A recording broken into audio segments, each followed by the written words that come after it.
Et aujourd'hui, je suis content qu'elle ait fait ça parce que ça a permis de garder ce lien que j'ai quand même avec mon père. Tu rattrapes pas le passé, tu vois.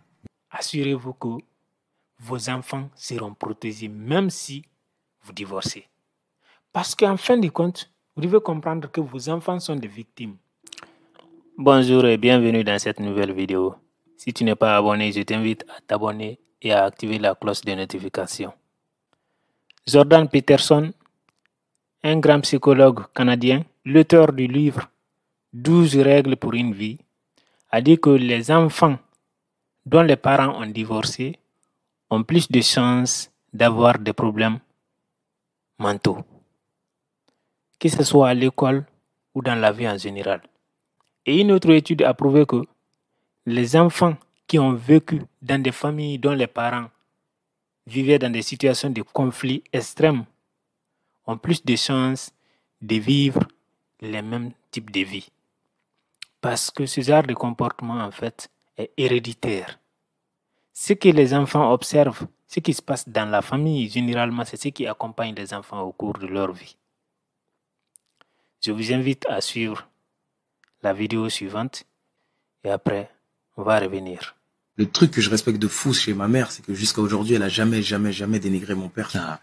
Elle a jamais dénigré mon père. Elle m'a jamais dit, ouais, mais votre père, ouais, mais ceci, cela, et ça. Et ça, je respecte de ouf, tu vois. C'est Parce fort. que j'entends beaucoup d'histoires, parfois, il y a une séparation et la mère, s'en prend au père ou le père s'en prend à la mère, même s'il y a eu des torts, tu vois.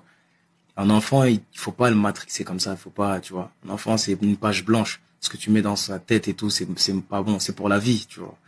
Donc ma mère, elle a jamais fait ça malgré toutes les choses que j'ai appris par la suite. C'est des choses qu'elle-même elle m'avait même pas dit, tu vois, et qu'elle a gardé pour elle. Et même quand moi j'étais très énervé contre mon père, parce qu'il y a eu une période où j'étais très énervé contre mon père, elle m'a toujours apaisé. Je voulais pas voir mon père, mais mon père, mais elle faisait en sorte que je le vois quand même si c'est une fois tous les ans ou tous les 2 ans, elle faisait en sorte que je le vois, tu vois, parce que c'est important, c'est ton père. Et aujourd'hui, je suis content qu'elle ait fait ça parce que ça a permis de garder ce lien que j'ai quand même avec mon père. Tu rattrapes pas le passé, tu vois. On ne rattrape pas le passé, comme le dit si bien Dajou. La plupart des parents, après le divorce, rentrent dans une bataille qui ne dit pas son nom, dans une haine réciproque qui affecte négativement leurs enfants pour le restant de leur existence.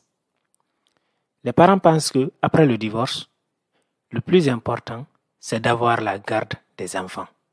Le plus important, c'est de se faire aimer par les enfants. Non, ce n'est pas ça le plus important.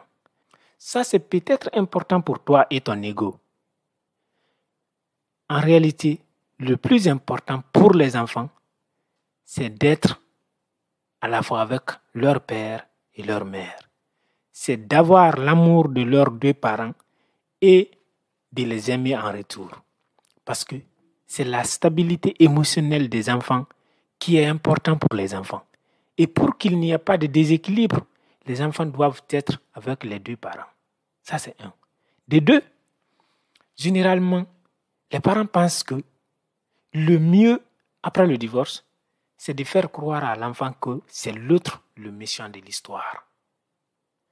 Et donc, on arrive à un certain niveau où on ne contrôle plus ses propres émotions. On essaye d'inventer toutes sortes d'histoires pour diaboliser l'autre devant l'enfant. On se met en colère tout le temps, des injures, des engueulades, tout ça devant les enfants. Ils ne se rendent pas compte qu'ils sont en train d'éduquer leurs enfants à ce genre de comportement. Lorsque les enfants grandissent dans une famille conflictuelle, ces enfants-là deviennent souvent des enfants très nerveux, qui ne fuient pas le conflit parce qu'ils sont habitués à ça.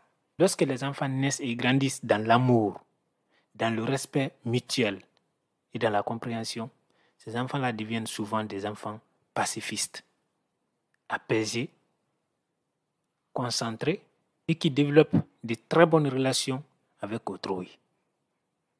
Donc, quand vous divorcez, quelles que soient les causes du divorce, assurez-vous de garder l'équilibre de vos enfants.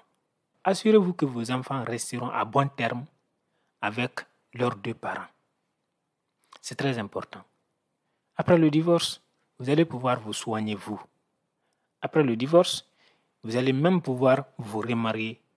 Il est possible que votre nouveau partenaire soit mieux que le précédent. Et donc, vous aurez l'occasion de soigner vos propres blessures. Mais si votre divorce a affecté vos enfants, même si vous retrouvez votre bonheur, votre sourire, vous n'allez pas pouvoir soigner vos enfants.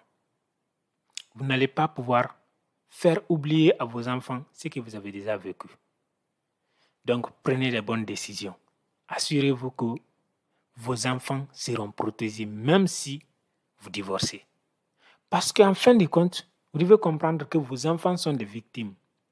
Il y a des femmes, quand il y a le divorce, elles s'énervent même contre leurs enfants. Pour elles, il faut faire ressortir sa colère dans l'enfant qu'on a eu avec le mari. Ça, c'est la pire décision que vous pouvez prendre dans votre vie. Mettre sa colère sur ses propres enfants parce qu'on est en conflit avec leur père, c'est la pire décision que tu puisses prendre dans ta vie. Vous devez comprendre une chose. Les enfants nés dans le mariage, même s'ils sont à la base du divorce, ce qui est très peu probable, ne doivent pas être des victimes du divorce. Chacun des partenaires a la responsabilité et le devoir de veiller à ce que ces enfants-là deviennent des personnes accomplies demain.